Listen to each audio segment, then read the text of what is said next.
اللهم إنا نسألك علما نافعا ورزقا طيبا وعملا متقبلا. مؤلف رحمه الله تذكي إمام طحاوي أتبكي ونحب أهل العدل والأمانة biz adolat va omonat ahlini yaxshi ko'ramiz va nubghidu ahlal juri wal xiyana va urushqoq va yana bosh ko'taruvchi itoatsiz va yana xiyonatkor qavmni biz ahlni yomon ko'ramiz deyapti. Endi bu yerda biz muallifni nuhibbu ya'ni yaxshi ko'ramiz degan so'ziga kirishadigan bo'lsak sharhiga. Muhabbat bu qalbdagi bo'lgan amaldir. Qalbda qilinadigan bu amal. Bu eng katta amallardan deyiladi muhabbat bu. Muhabbat bu ikki qismga bo'linadi. Birinchisi tabiiy bo'lgan muhabbat. Odam bir narsani yaxshi ko'radi. Misol uchun odam qora rangni yaxshi ko'rishi mumkin, oq rangni yaxshi ko'rishi mumkin, yorug'likni yaxshi ko'rishi mumkin, qorong'ulikni, yomg'irda kimdir yaxshi ko'radi, kimdir quyoshni yaxshi ko'radi, kimdir mana bunday hidni yaxshi ko'radi, kimdir mana bunday boshqa hidni yaxshi ko'radi. Bu tabiiy muhabbat deyiladi. Va bu unga inson savob ham gunoh ham olmaydi. Illo asarlarda yoki hadislarda kelgan Rasululloh sollallohu alayhi vasallam yaxshi ko'rgan narsani men yaxshi ko'raman deb turib Rasulullohga erishadigan bo'lsa, bunga alohida ajr olishligi mumkin. Misol uchun Rasululloh sollallohu alayhi vasallam ashqovoqni yaxshi ko'rardilar. Ashqovoqni yaxshi ko'rardilar. Va odam men Rasulullohga o'xshab kelib turib ashqovoqni yaxshi ko'rsa, bu Rasululloh sollallohu alayhi vasallamga muhabbat qilganligiga bu ham alohida ajr olishligi mumkin. Allohu a'lam. Va lekin bu tabiiy muhabbat inson o'z ahlini, bola chaqasini, ayolini yaxshi ko'rishligi bu tabiiy muhabbat deyiladi. Ikkinchi muhabbat bu endi diniy muhabbat. Mana bu bizni qiziqtiradigan bo'lgan muhabbat. Mana shu muhabbat to'g'risida qiyomatda Alloh taoloning oldida hamma javob beradi. Bitta-yu bitta. Bu diniy bo'lgan muhabbat. Endi mana shu diniy bo'lgan muhabbat ikki turli bo'ladi. Demak, muhabbat o'zi ikkiga bo'linadi. Birinchisi tabiiy muhabbat, ikkinchisi diniy muhabbat. Endi diniy muhabbat o'zi mana shu o'zi diniy muhabbatning o'zi bu ikki xilga bo'linadi. Birinchi xili bu Alloh taoloni yaxshi ko'rishlik. Alloh azza va jallani yaxshi ko'rishlik. Mana bu ibodatning eng oliysi bo'lgan ibodatdir. Mana bu ibodatning eng oliysidir va muhabbatning eng g'oyasi, eng nihoyasi va musulmon kishini eng qiziqtiradigan yuqori darajadagi bo'lgan muhabbat muntaho bo'lgan, ya'ni eng nihoyaga yetib chiqqan, eng nihoyaga boradigan muhabbat mana shu muhabbatdir. Mana shu muhabbatning ostida hamma ibodat turlari aylanib turadi. Har bir ibodat shu Alloh taoloning muhabbatiga bog'liqdir. Agar Alloh taoloni kim ko'proq yaxshi ko'rgan bo'lsa, u ko'proq bu dinga amal qiladigan insonlar bo'ladi. Demak, Alloh taologa ko'proq ibodat qilguvchilar, ular Allohni ko'proq yaxshi ko'radiganlar bo'ladi. Kim Allohni kamroq yaxshi ko'rsa, bu dinga kamroq amal qiladi. Chunki kim nimani yaxshi ko'rsa, qoida, unga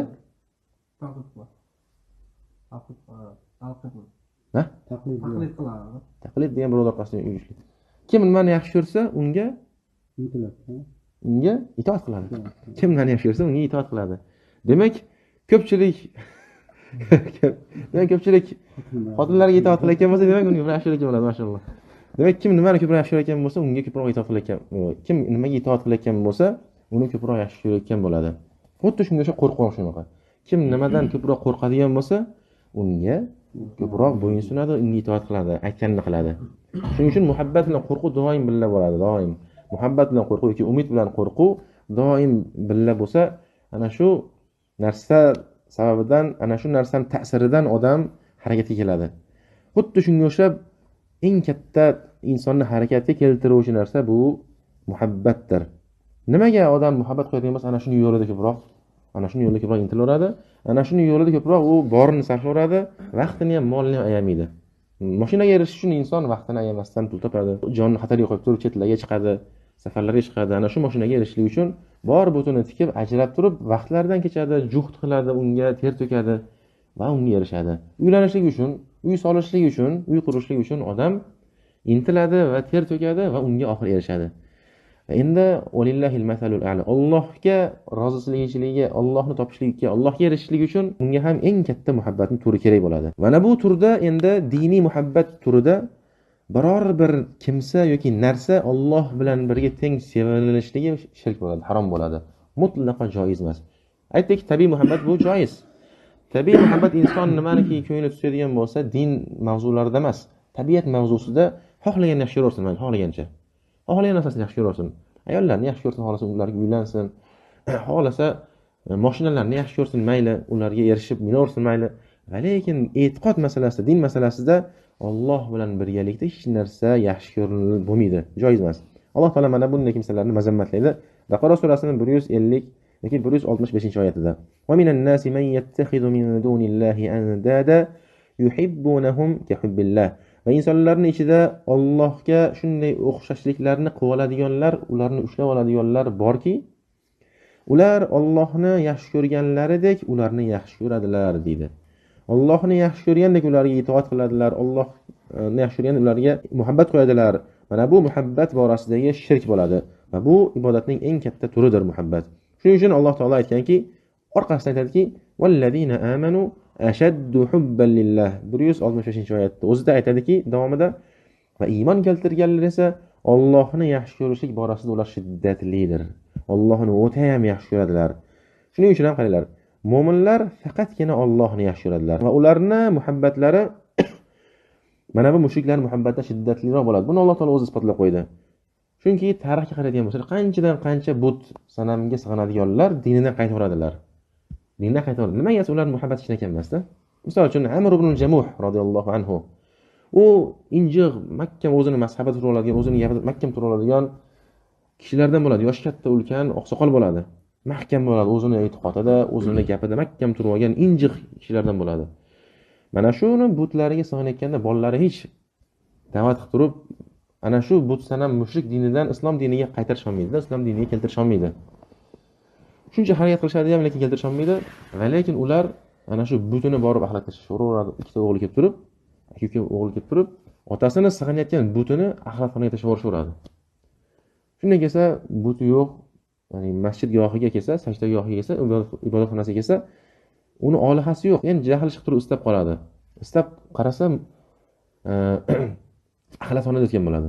Shunda g'udirab turib, seni kim bu holga soldi, ey ilohim deb turib, meni kechir turib ilohiga rasta uzrlar aytib turib, g'udirab turib joyiga qo'yib turib, artib yuvib turib, yana unga sig'ina boshlaydi. Ertasi kuni yana ibodat qilgan kirsa, yana yo'q. Yana boyagi joyiga borib axlatxonani qarasa, axlatxonada but yotgan bo'ladi. Yana g'udirab turib yuvib tarab yana joyiga qo'yib turib, yana sig'ina oladi. Uchinchi kuni ham kelib qarasa, yana axlatxonada buti. Oxirida yana aytadiki, shundan aql ishlab ketadi. Agarda sen rostdan ham iloh bo'lganingda, bu yerda axlatxonada o'limta it bilan birga yotmasding. Axlatxonada it bo'ladi, it bilan birga yotgan bo'ladi-da. O'limta it bilan sen agar xudo bo'lganingda, o'limta it bilan xor bo'lib yotmasding. Bo'ldi, men senga kofir bo'ldim, turali tashlab ketib qoladi.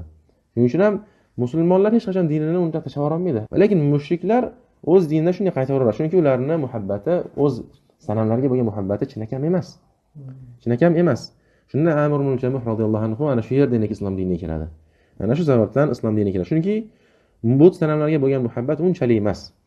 Chunki Alloh taoloning muhabbati bu dunyoda hech qachon uzilmaydi va oxiratda ham uzilmaydigan bo'lgan muhabbat. Kimda kim Alloh taologa muhabbat qo'yadigan bo'lsa, bu dunyoda ham uni mahkam ushlab oladi. Buni hech narsa ajrata olmaydi.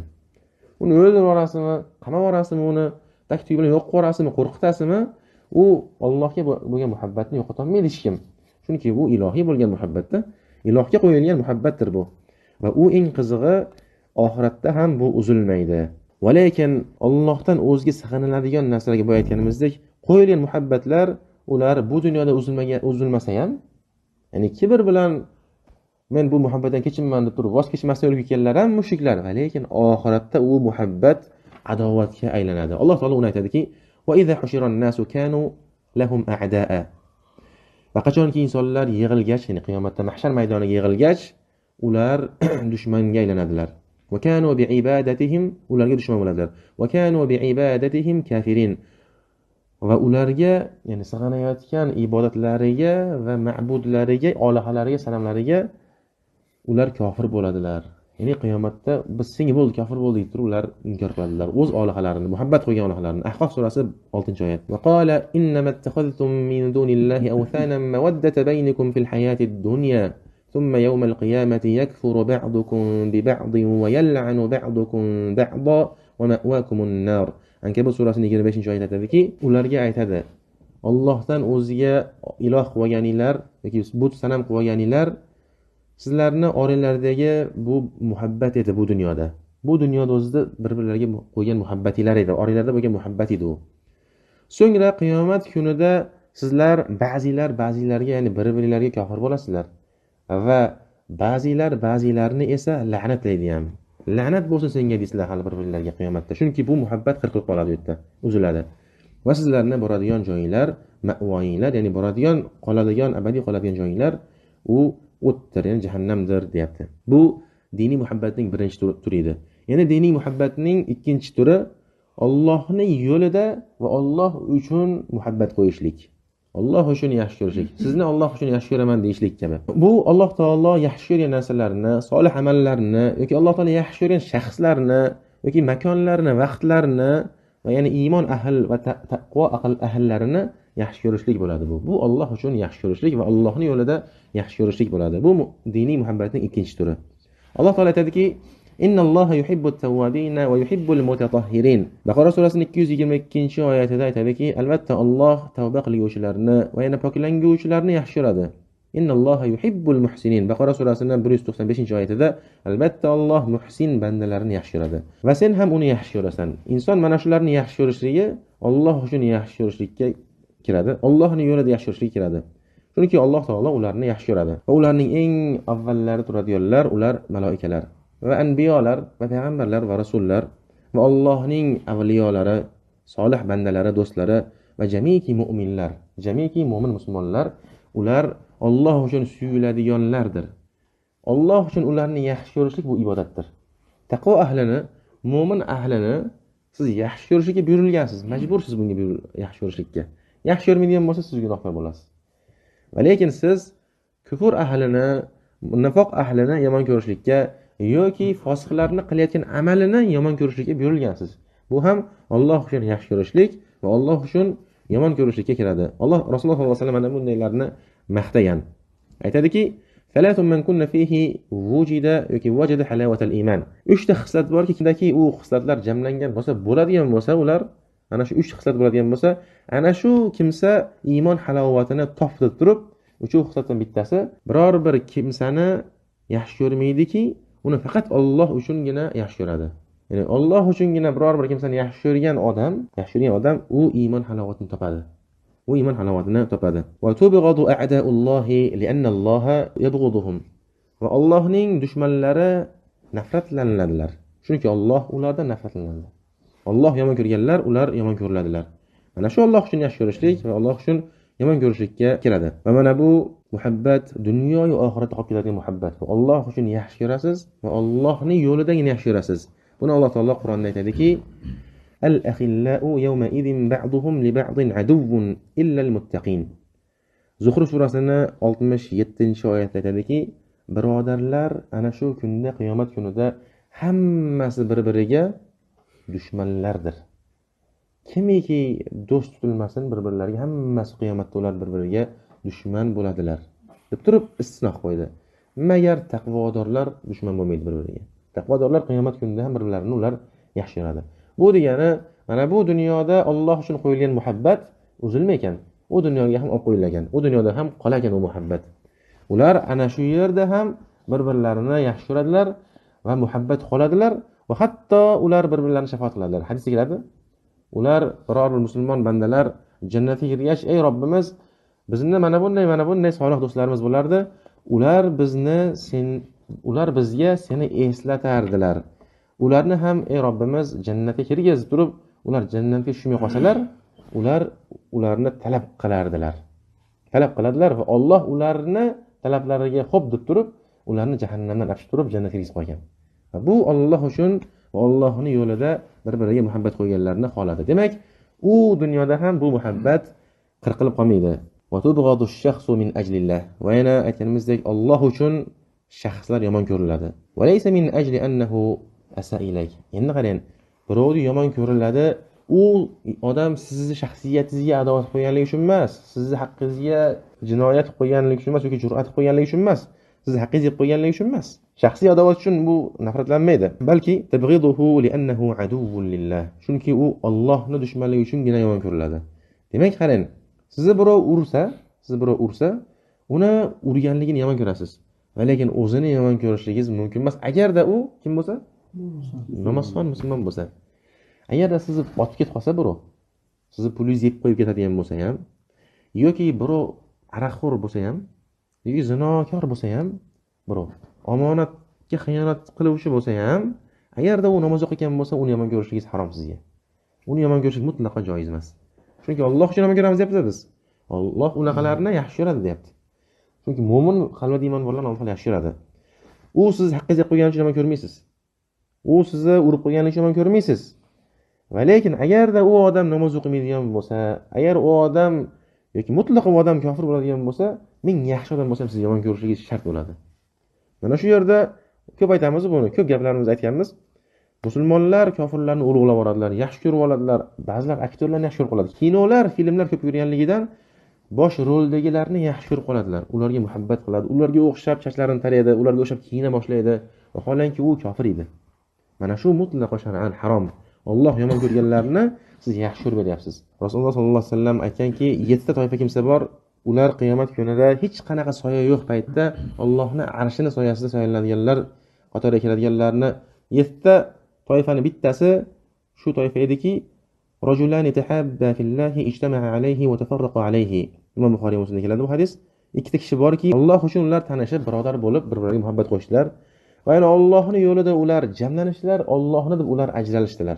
Mana shunday kimsalar Alloh uchungina nimaiki qiladigan bo'lsa, ular Alloh taolo ularni qiyomat kunida arshning soyasida, qiyomat kunida yer yuziga quyosh yaqinlashib qoladi va hamma gunohi miqdorichalik teriga botadi. Mana shunday og'ir kunda Alloh taolo Alloh uchun yaxshi ko'rganlarni bir-birlarini va Allohni deb ular jamlanganlarni, Allohni deb ular ajralganlarni qiyomat kunida o'zini soyasini, arshning soyasini ostida soyalaydi.